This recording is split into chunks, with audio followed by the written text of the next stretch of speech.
Helen's full name? Helen? Yeah. My daughter. Oh. Yeah. Helen Michelle DuBois. What's her favorite food?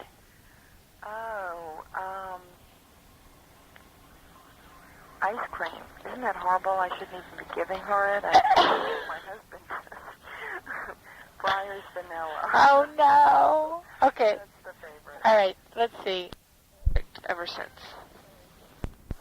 Is how Cafe took the model of using history, media, and culture and a hidden labor history event, and a moment in hidden labor history, that being the uprising of '34, and then modified it to be really useful to another, to one of its chapters on another side of South Carolina.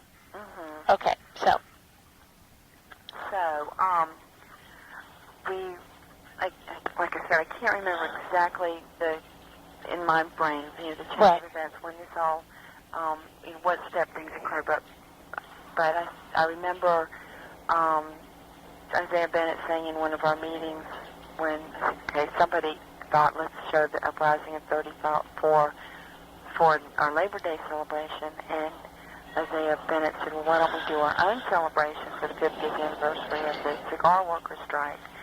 So we all got really excited about it, thinking that here we had this huge piece of history in our own city that was largely overlooked, and this great song, We Shall Overcome, came out of that strike and is used now worldwide, if I understand correctly, I mean nationwide, and is thought to be, the song is, I think, publicly recognized as coming out of the civil rights movement. Mm-hmm. And I and some of the others of us who were at the meeting thought it was important that we all recognized the song really came from a labor strike, mm-hmm. not civil rights. Well, civil rights were somewhat involved in that because it was mainly black workers who were on strike.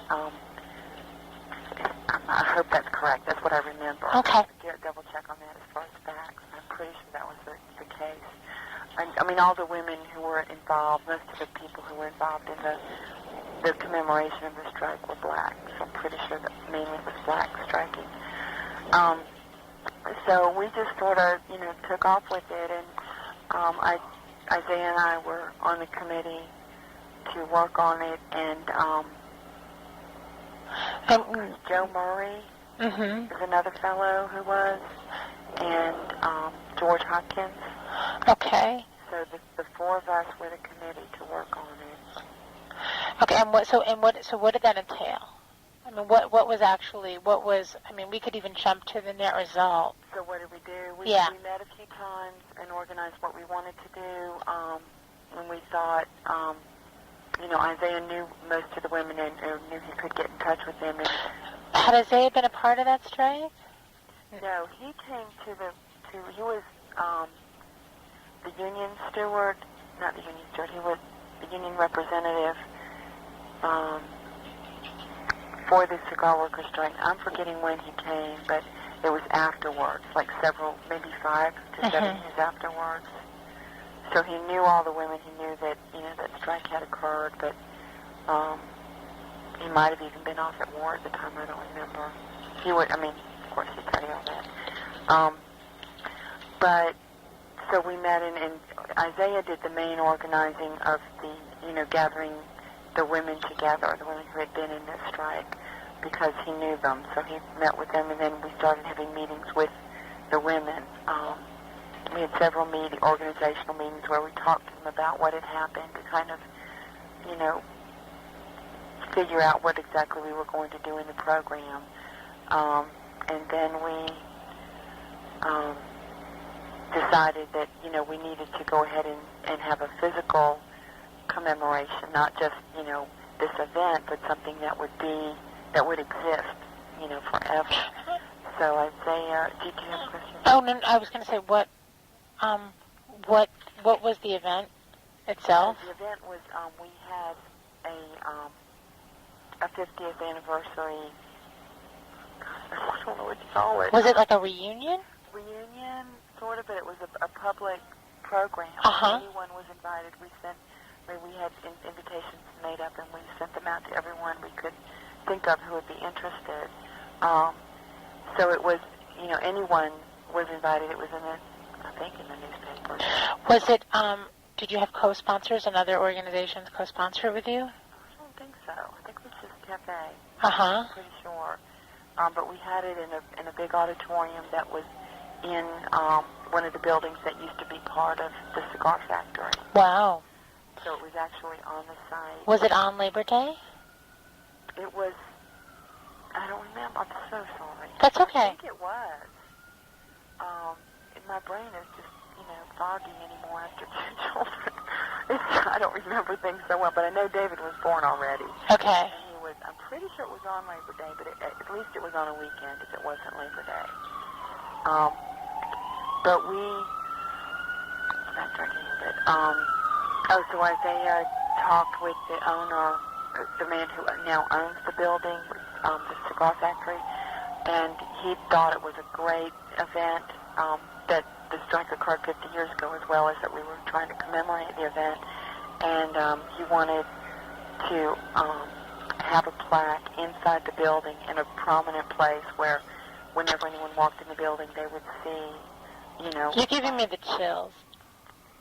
Isn't this neat? I didn't know this. Yeah. So there's a plaque that, and I think he paid for it. I think the owner of the building paid for it. Was it dedicated the day of the event? Yes. Yes, it was. I think we had it to hold up to show, and I think it was, installed later. We had hoped that it would be, in a garden where people could go and see that, because there's supposedly a garden on the inside of the building. It's been so long since I've been there, I don't remember. But I think instead it's right as you walk in the front door. Uh-huh. And it's used, Johnson & Wales University, the cooking school. I don't. Is that what it is now? Yeah, well, part of it is. It's a huge building. And part of it is used as a Johnson & Wales school. They originally were up in, is it Hyde Park, New York? Oh, yeah. Okay, it's the same school. This is like this second. Oh, it's the Culinary Institute. Okay, no, I've gotten confused. It's another one that's up north somewhere. Uh-huh. Maybe it was in Rhode Island. So it's like a premier cooking school. Right. Okay. Right, that's now there, but there are lots of other businesses. Cafe, we now have our office there. You do? Our local office is now there. Was it there before? No, we just got that once we got organized, and we're working with another group of women who are on strike with the Citadel, the food workers there. Uh-huh. So we needed not just for Isaiah to be working out of his home, but he needed an official place where they could come to meet. Right. So that's really cool. But now we have this other group of women working for their rights, and they're working out of the same building where this big strike occurred. Wow. So it's really cool. Anyway. That is really cool. Yeah. So do you know what the do you know what the plaque reads? No. Okay. No, but I know this is horrible because I worked on the wording of it. Do you think you have it on your computer or something? No, because I think Isaiah did the final Uh-huh. stuff on that. I could find out if you can't get Isaiah. Do you need it by a certain time? Well, it would be good for us to get. I mean, even if you could call someone who's in that new office, and they could go downstairs and just write it down and give it. Well, Isaiah's the only one. Oh, the woman you couldn't. Okay. And if he's not in town, then. But I'll give him a call. Okay. If I can't get him, it's only 10 minutes or 15 minutes. We can go down and read it. Wow. Okay. So you had this. So who came to the event? Well, the mayor came, and we've got a great mayor. He's really wonderful. He's been here maybe 25 years now, and his father was actually the elevator man, the man who ran the elevator for the cigar factory for years and years. So he was really excited to be a part of commemorating this strike. Uh-huh. And he's a white man, and his father was also. Uh-huh. So he came and gave a speech about what a great event it was, and Representative Jim Clyburn, who's one of our congressmen in South Carolina. Yeah, but up in, see, I'm so political. I just don't know what's going on. So he works in Washington. Okay. So officially, I can't remember. He's a senator? He's a congressman, excuse me. Okay. Yeah. and he came and talked, and we had, another fellow who has become a big musician and now plays up in Atlantic City somewhere, came back. He had his start here in Charleston. He came and played music, played some songs, and the people, see, I can't remember anybody's name now, the people who ran the Highlander Center. Yeah. Oh, yeah, I could tell you who it was. Kathy? No. Oh, I know who you mean. That couple. Right. They came also, and they played the guitar and led the "We Shall Overcome" song when we sang that at the end. Uh-huh. Who else was there? Some of the women who were, and their names on the tip of my tongue. I want to say Dorothy, somebody. But some of the women who were the leaders of this strike were there to talk about what it was like, and someone else was there. Oh, was it a man? Yeah, it was a young. I'm thinking it was a young like 30ish, but I'm blanking on who it was. But we had a lot of people. It was quite a long program. I mean, several hours, maybe 3 hours. Really? It was a real big deal. And then it might have someone, we had lots of food, and poor, precious Florence Gardner, she videoed it, and something went wrong, and the video was just totally blank. I mean, she videoed the entire event. Uh-huh. So, bless her heart. So we did try to do that. Right. Was it covered by the press? Yes. And I could find those press articles for you. That would be great. Yeah, let me write that down. I'm pretty sure there's something in the newspaper, but I know the Post and Courier, but I'll find out. Probably there's a minority newspaper around here also, the Chronicle, and they probably did something. Do you think they took pictures? Do you remember if there were pictures in the paper? I don't think there were pictures in the paper, but pictures may have been taken. They might have some on file. That would be great. See, this is a big deal. You know what I mean? Yeah. I mean, it's a big deal. I mean, so what do you, was this was this different for your cafe chapter? Yes, we've never done anything like this. We've always sort of done small educational projects of trying to, educate the public or workers about their rights, but we've never commemorated anything that had occurred here. Uh-huh. So this was something new, and we'd, almost every year as a Labor Day approached, we think, well, we need to do something, and we just never had. I mean, for years we've been here, maybe 12 years Cafe's been in Charleston. Mm-hmm. Maybe, no, it's been more than that. Maybe 13 or 14 years. Well, maybe it had been 12 years before you did that. It was September 95 when you did it, I'm sure. Right. Does that sound right, September 95? Yes. Okay. And do you... Oh, wait, I'm sorry. Right. Do you, and was it unique, I mean, in terms of outreach, in terms of image for Cafe? Yes, it was the biggest, as far as outreach, as far as, I keep using the word commemorating, it's not exactly what I'm meaning, but as far as really saying, wow, look at what we did here in Charleston, and look at the good stuff that we've done instead of,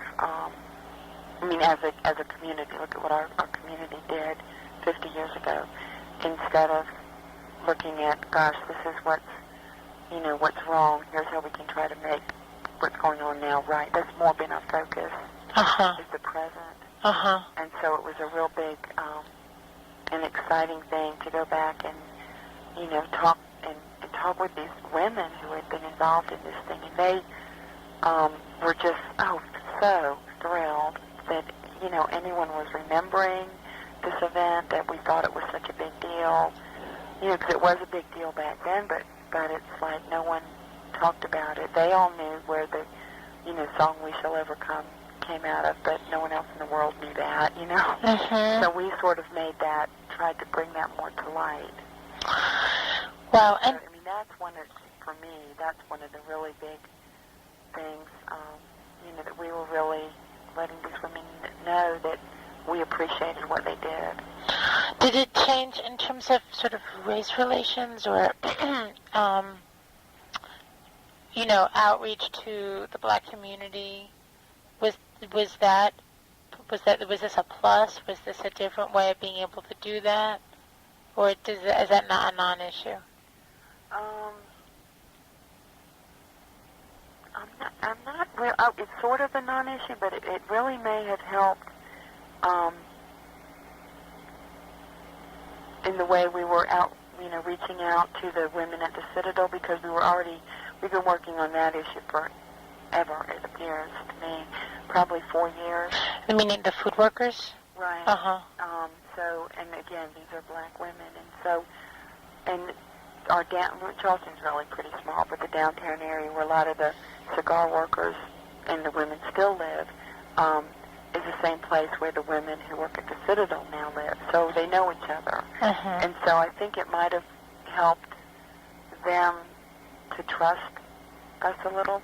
I don't know for sure. Yeah. Isaiah could probably tell you better because he works more closely with them. Also, Florence Gardner, She's in California. With her? Was she really involved in organizing this? Yes. Okay. Yes, she was. More as a helper, but yes, she was involved. I mean, she was actually there and filmed the event, and she was, there helping to run. Right. I mean, I'll put this on pause just for that. Okay. I think she'd be honored and excited. I really do. Well, I'm so moved that we had anything to do to help push this. We really did. I mean, I think our event is probably still one of the biggest things we've done. And the Citadel workers, actually, since that was kind of a spin-off, now that I'm thinking about it, I bet it did help with relations, as far as the Citadel women trusting us, to see that here was another group of black women that we were commemorating and really, helping isn't the right word, but, really patting on the back and saying this is really neat. And with the Citadel workers, they won. It's a landmark for South Carolina, a landmark labor contract that they're working on now. They won? Right. What they did the vote and for the labor. See, my lingo is not the greatest, but when they do the an election? The vote, right? The election. Yeah. And they won the election by a huge margin. But which was to recognize to become part of the UFCW. I don't see this as I haven't been to a meeting in so long because Right. was born, but I don't remember exactly which union it is. Uh-huh. But it's an operators union? OPIU? Maybe it is operators. So this was the women who are the food workers? Right. Uh-huh. Right, so it's the union, and now, what's going on? Something else is going on with, I forget. They're working on a contract, which could take a long, long time. But there is a fellow who works for the labor union who lives in Charleston and is working on it almost full time. But it's a big deal. Uh-huh. It's a big deal that they won that. So, if you really want to look at what's going on, that something we did, which I think wasn't affected by our commemoration of the cigar workers' strike, which was, a spin-off partly of the film you did, is now we've got this landmark labor contract that's coming up here in Charleston at a state school where a private organization, ARA, Food Services, runs the food services at the Citadel, and they wouldn't let these women organize because they said, well, you work for a state organization, and which isn't true because they weren't paid by the state, but here in South Carolina you can't be a part of a union if you work for the state. Right. So, it's this huge, long legal mess, which it was really a landmark case here, and we've won it. So I don't know if that makes sense the way I said that. Well, it does. So, and with these women, who you were trying to work with, and they were working with you before they started working with the union, right? Right. I mean, they had come to Cafe first, right? We had gone through 2 other unions who literally left us hanging when we were trying to work with them to get these women organized. Uh-huh. So, but Florence is the one who would really, really know. Until she left here, she was working really strongly with them. That was her project. Uh-huh. When she was working. So these women sort of came as participants to the event, in the Labor Day event. I don't know for sure how many came. Uh-huh. Isaiah would know. Right. But they know that we did it.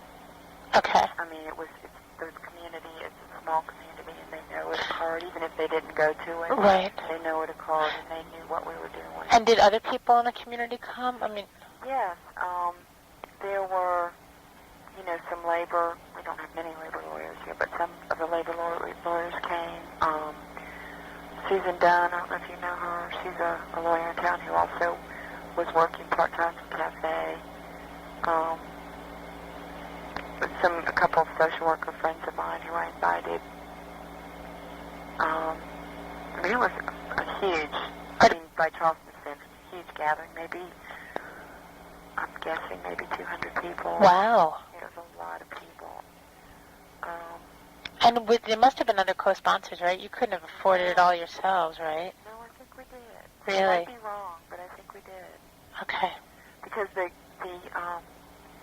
the auditorium where we met was, as I said, it was in a building that used to be part of the cigar factories, but I think it's presently now owned by a church that does mainly what they do is outreach to the community. Uh-huh. So I think we got that for free, and then we might have gotten the food donated, or we might have paid for it. I don't remember. And this was in the building, but the whole thing was in the building where the strike they had worked. Is that right? Right. I'm pretty sure that building we were in was part of it. The church that you were in. Right. Well, it was kind of like an auditorium. Uh-huh. Church. Uh-huh. Wow. Okay. And was there anything else about this that was sort of very different? I mean, had you had public servants like the mayor or a congressperson come to an event before? No, nothing we'd ever done. No, we never have had anyone. And we always invite the press, and to anything we do, and they don't always show. But I know they came to this one, and I think one of the TV stations came. I can't remember which one. Wow. So do you think Cafe would know that? My husband would know. He remembers everything. Okay. Okay. I was asked him, I said, "Do you think of anything you want me to tell Judith?" And yeah. He couldn't, but if I ask him specifically, he'll remember. Okay, so why don't we make a list, and we could talk. Maybe we could talk later or something, and Sure. you could. Yeah, so I'm going to talk with both the newspapers and, Right. and see what they had done, and or I can look that up and ask Joe what TV station was there, or I can find it out even if he doesn't remember. And also I've find out what the words on the plaque are. Right. And find out exactly where, to tell you exactly where in the building it is. Okay. But I'm pretty sure the owner paid for it. It was like $50 or maybe $100. But I remember he paid for it. And was he there? I mean, did he dedicate it? I think so. Yeah, I think I remember he was there, and I vaguely remember him holding it up and showing it. Okay, and you're going to look to see if there's any pictures. Right. Okay. If anyone has any pictures.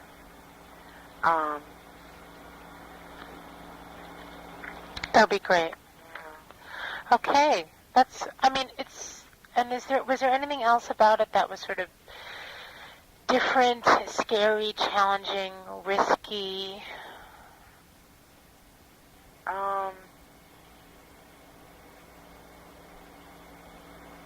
I wouldn't say risky.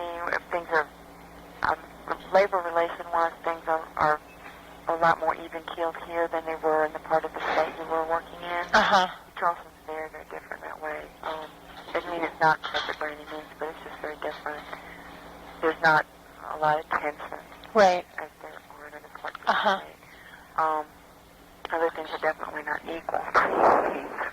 It's just peacefully unequal. So it wasn't risky that way? No. Oh, no. Okay, but and in terms of, you might also ask him if he thinks if there were any new alliances made out of that. Okay. And also if anyone else helped co-sponsor it. Yeah, because that's often like where new alliances get made, you know. So, I mean, if you have like a flyer or a little blurb or something that sort of like is an announcement for it. Yeah, there was, and we had a program. And, I know I saved it, but God knows where it is because we. Okay, that would be great. Let me look for that. Okay. And also to see if I don't know. I'll try to think of something else. But anything else. Yeah, that would be good. I mean, something like that. We could, that might even be the bulk of this little sidebar. Mm-hmm. Oh, I know what I wanted to tell you. Yeah. But, sorry, now I'm blank. It just left my brain. Okay. There's something else we were going to do with this. Oh, okay.